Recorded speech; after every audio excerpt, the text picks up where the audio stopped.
दोस्तों, hair fall और hair loss ये one of the most common problems हैं हमारे इंडिया में। क्यों?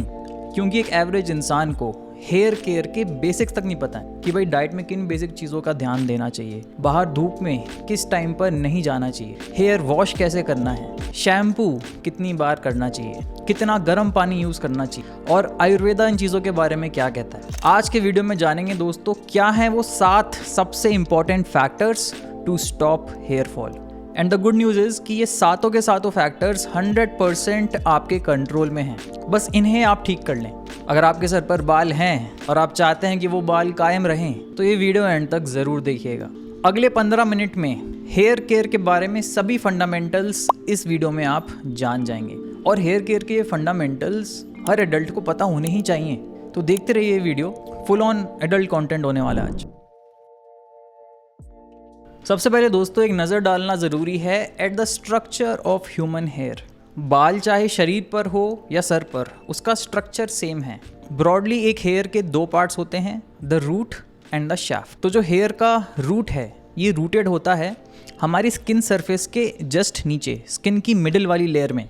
और हर बाल की रूट का सोर्स होता है एक hair follicle.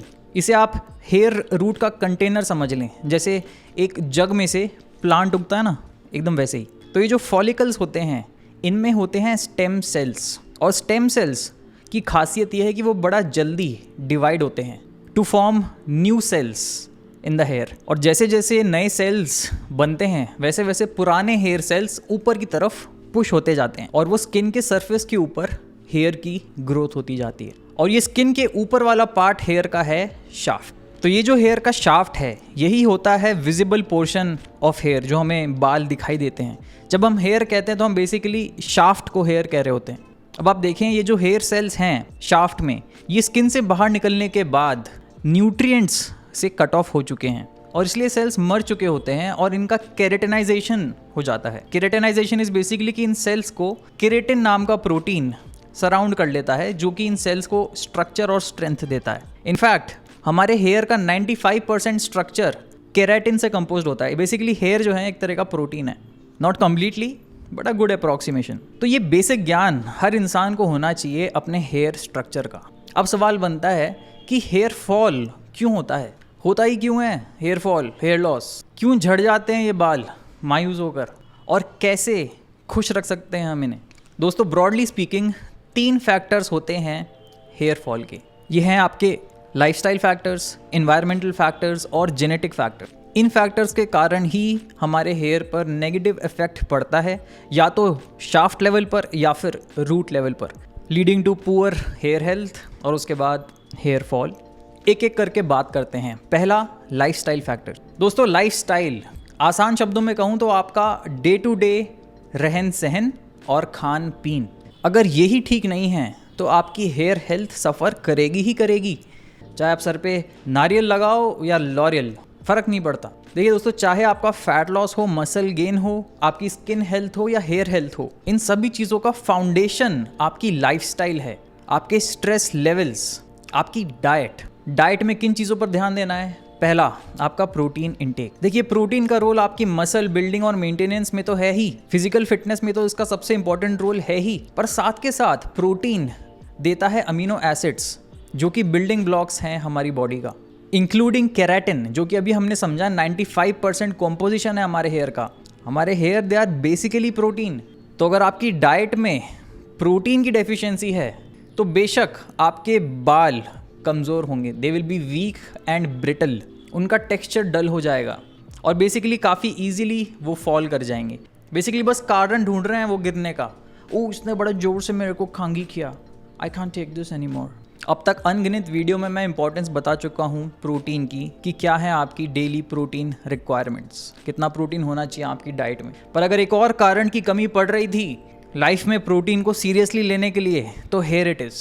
Protein will improve your hair health and reduce your hair fall. 2017 में कई सर्वेज हुए थे जहाँ देखा गया कि 73% इंडियंस की डाइट में प्रोटीन डेफिशिएंसी है। And that doesn't surprise me. 90% लोगों को तो पता ही नहीं है कि उनकी डेली प्रोटीन नीड्स हैं क्या। हवा ही नहीं है लोगों को अपनी बॉडीली नीड्स की, बस चले जा रहा है जीवन, कोई काम दाम नहीं, मज़े ही मज़े। आपकी बॉडी को डेली 0.8 ग्राम्स पर केजी इतना प्रोटीन चाहिए होता है। ये मिनिमम है to avoid protein deficiency, minimum health requirements.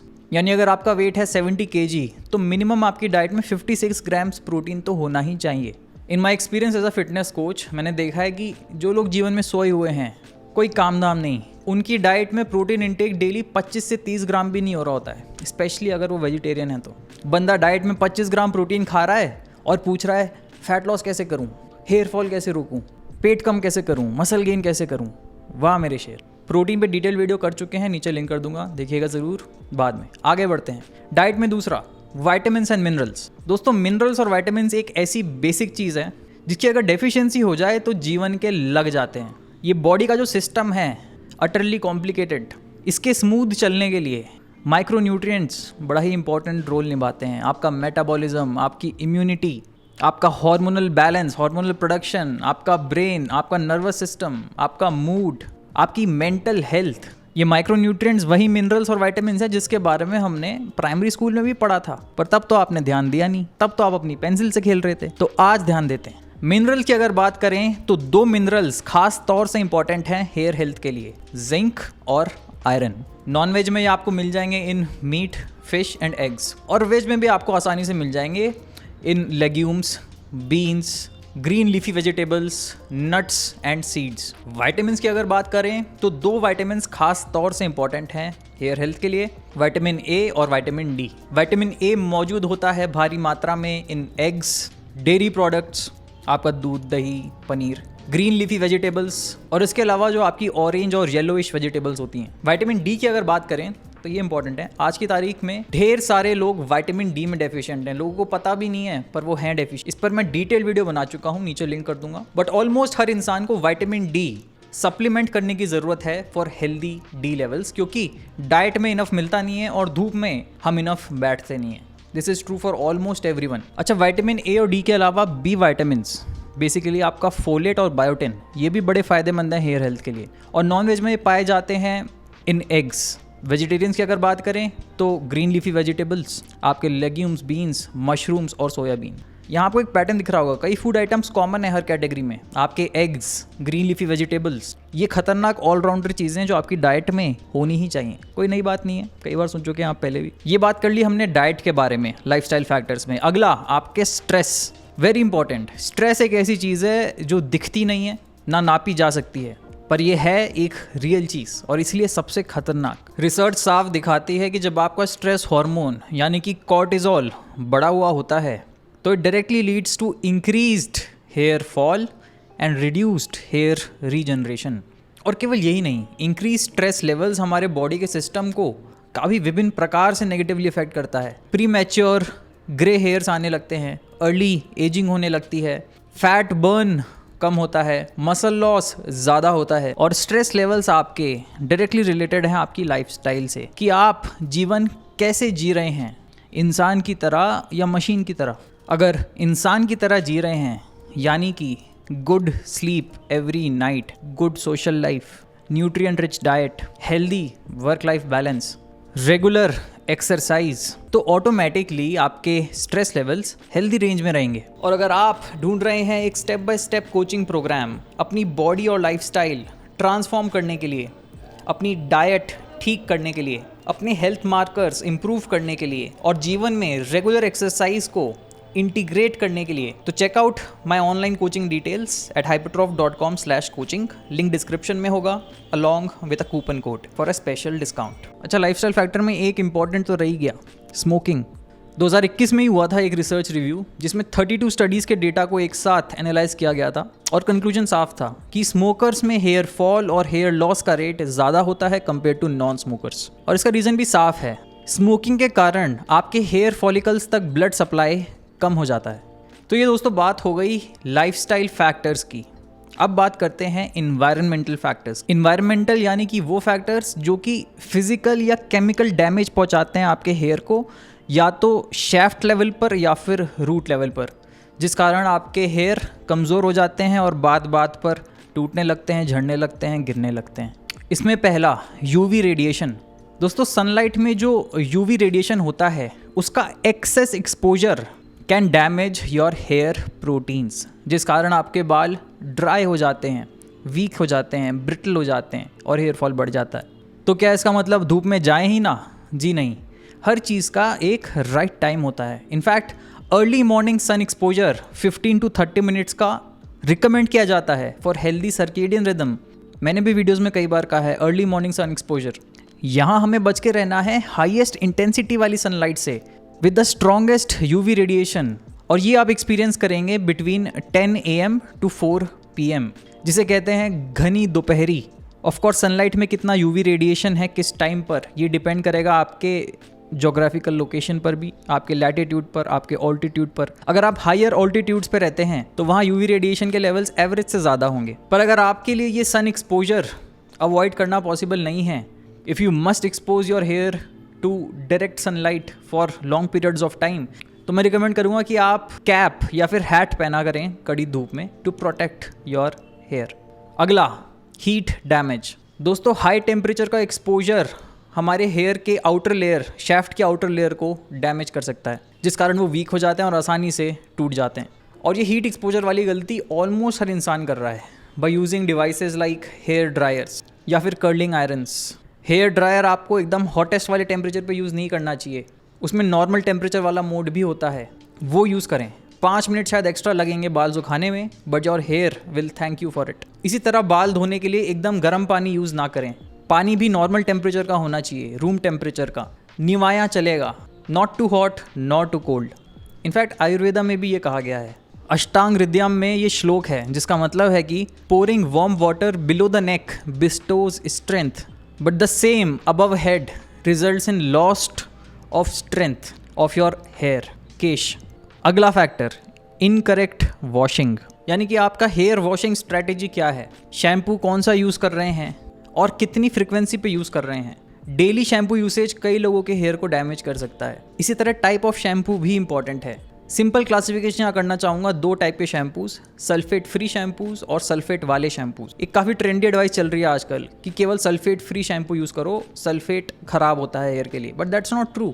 Depend करता है आपके हेयर टाइप पर। अगर आपके स्कैल्प में नेचुरल ऑयल का लेवल ऑलरेडी हाई है तो सल्फेट वाला शैम्पू आपके लिए फ़ायदेमंद हो सकता है to keep your head clean and control your oil levels. वहीं अगर आपका नेचुरली ड्रायर स्कैल्प है, सेंसिटिव स्कैल्प है, तो ऐसे में आपको अपने नेचुरल ऑयल लेवल्स को प्रिजर्व करना है, और इन सिचुएशंस में सल्फेट फ्री शैम्पू आपके लिए ज़्यादा फायदेमंद होगा। देखिए, शैम्पू का मेन यूज़ होता है आपके हेयर को क्लीन करना, स्कैल्प को क्लीन करना, और शैम्पू में जो डिटर्जेंट्स मौजूद होते हैं वो आपके हेयर को क्लीन तो कर देते हैं, पर साथ के साथ आपके नेचुरल प्रोडक्टिव ऑयल्स को भी क्लीन कर देते हैं। तो डिपेंड करेगा आपके स्कैल्प टाइप पर। कितनी बार शैम्पू यूज़ करना चाहिए हफ्ते में, अगेन काफ़ी इंडिविजुअल चीज़ है, डिपेंड करता है आपकी लाइफस्टाइल पे। अगर आप रोज़ एक्सपोज हो रहे हैं to dirt, pollution and lots of sweating, तो हायर फ्रिक्वेंसी आपको ज़्यादा सूट करेगा शैम्पू करना। बट एक जनरल रिकमेंडेशन होगी कि हफ्ते में एटलीस्ट 2 से 3 बार शैम्पू करें। 2 times per week is the bare minimum जो सभी को करना चाहिए। और मैंने प्रैक्टिकल एक्सपीरियंस में देखा है कि ज़्यादातर लोगों के हेयर बेस्ट रहते हैं at 3 times per week shampoo. मैं पहले सोचा करता था कि शैम्पू करना ही ख़राब होता है, मैंने शैम्पू करना ही छोड़ दिया था एक पॉइंट पे, but then I educated myself about shampoo. एक और बात, बाल धोते वक्त अगर आप हार्ड वाटर यूज़ कर रहे हैं तो वो भी आपके हेयर के लिए हार्मफुल हो सकता है। हार्ड वाटर में मिनरल्स होते हैं जैसे कि मैग्नीशियम और कैल्शियम, जो कि आपके हेयर के ऊपर एक पतली सी परत बना लेते हैं, जिस कारण नेचुरल मॉइस्चर और एयर आपके स्कैल्प तक नहीं पहुंच पाता है। नतीजा, आपका स्कैल्प ड्राई हो जाता है और हेयर फॉल इंक्रीज़ हो जाता है। सोल्यूशन है या तो सॉफ्ट वाटर यूज़ करें या फिर हार्ड वाटर का एक फ़िल्टर आता है, बड़ा इजीली अवेलेबल होता है, वो इंस्टॉल कर लें, या हार्ड वाटर वाले शैम्पू यूज़ करें। इन्वायरमेंटल फैक्टर में अगला, फिजिकल ट्रैक्शन। अगर आप बड़े इलास्टिक हेयर बैंड्स यूज़ कर रहे हैं, बड़ा टाइटली अपने हेयर को बांध रहे हैं खींच के, कोई नई नई हेयर स्टाइल्स अपना रहे हैं जो कि आपके बालों को टाइट खींच के रखती हैं, तो वो भी आपके हेयर के लिए अच्छा नहीं है। ये कांस्टेंट पुलिंग फोर्स लगाता है आपकी हेयर रूट्स पर, और अगर आप अपने बालों के साथ ये लंबे इनफ टाइम तक करते हैं तो आपके हेयर फॉलिकल्स को परमानेंटली डैमेज भी कर सकता है, जिसके कारण आपके स्कैल्प पर परमानेंट हेयर लॉस के पैचेस बन सकते हैं।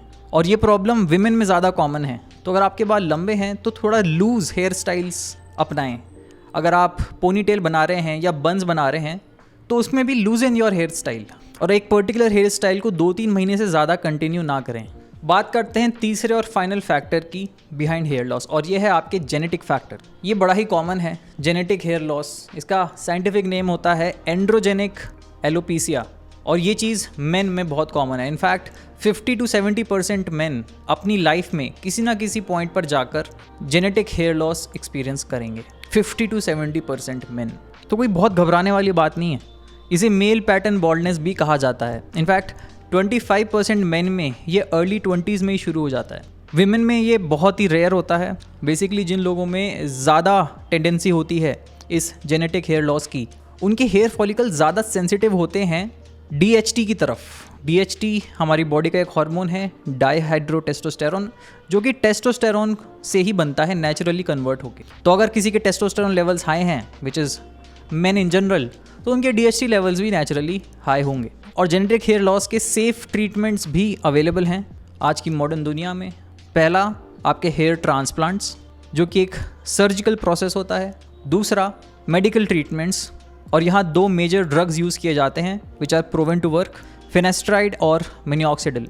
मैं यहाँ पर कोई रिकमेंडेशन नहीं दे सकता, आई एम नॉट क्वालिफाइड। अगर आप फिलहाल जेनेटिक हेयर लॉस एक्सपीरियंस कर रहे हैं तो मेडिकल प्रोफेशनल्स को कंसल्ट करें और उनके प्रिस्क्रिप्शन और एडवाइस के हिसाब से ही आगे के स्टेप्स डिसाइड करें। कोई यूट्यूब वीडियो देख के फिनेस्ट्राइड या मिनॉक्सिडिल यूज़ ना करने लगेगा, गंदे साइड इफेक्ट हो जाएंगे। डोसेज बड़ी इंपॉर्टेंट होती है यहाँ पर।